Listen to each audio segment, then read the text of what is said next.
Welcome to My Sew Bliss. Today I wanted to show a little bit about working with the Baby Lock Sashiko machine, which is this amazing machine right here.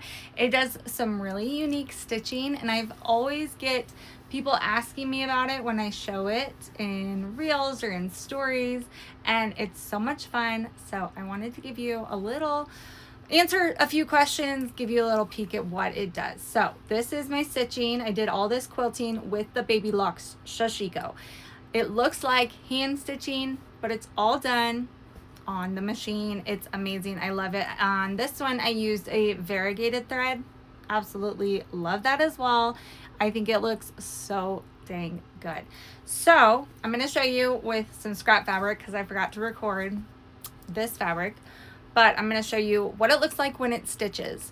And then the other question that I always get is, what does the back look like? So here's a little peek at what that back looks like. It just, I think it looks, I mean, obviously I need to trim some threads, but it looks like regular stitching on the back. So that's what you're going to get when you stitch with your Baby Lock Sashiko on the back side, or the bottom side, and then that's the top side. And you can adjust on the machine, you can adjust what stitch length you're gonna do. So over here, we can go as small as a 2 for the stitch length, and then all the way to the 5 for a stitch length. And then we also have our stitch spacing, which is the spacing in between the stitches, and that can also be adjusted from a 2 all the way down to a 5.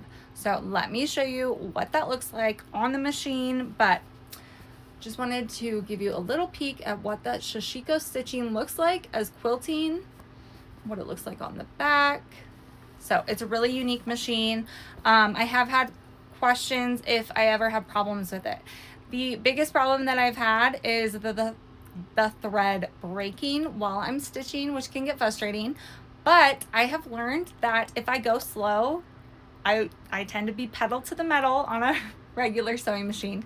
So I have had to learn and teach myself and tell myself, okay, just go slow. And by going slow, I have had, like, knock on wood, I've had no stitches broken. So I highly recommend going so much slower, and it usually for me has been working totally fine. So let me bring you in closer and I'll show you what it looks like actually using this machine. Okay, here's that super close up view of it.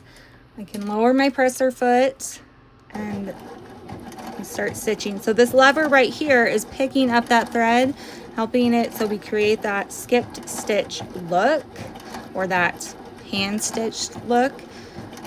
And I can just sew right along. Like I said, I just go really slow so that I have no issues. And really, like, since I've been going slower, I haven't had any major issues with the machine.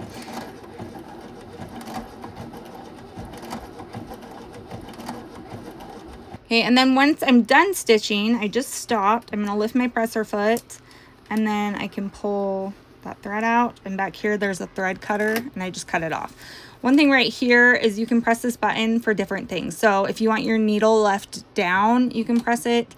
If you want it left up, you can press that, like press it again.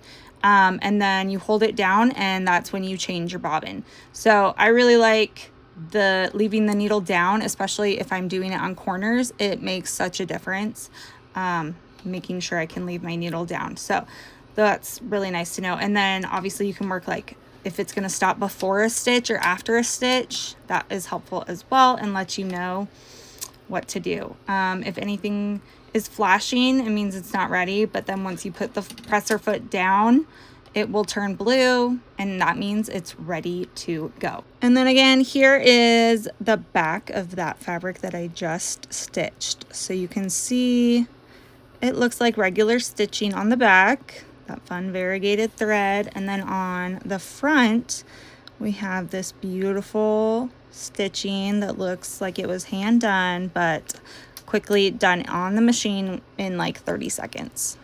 Okay, and that is a little bit of tips, tricks on working with the Baby Lock Sashiko, and a few of the questions that I've gotten over the past few years of having it. I have loved this machine. Here's what that finished product looks like once I trimmed all those threads.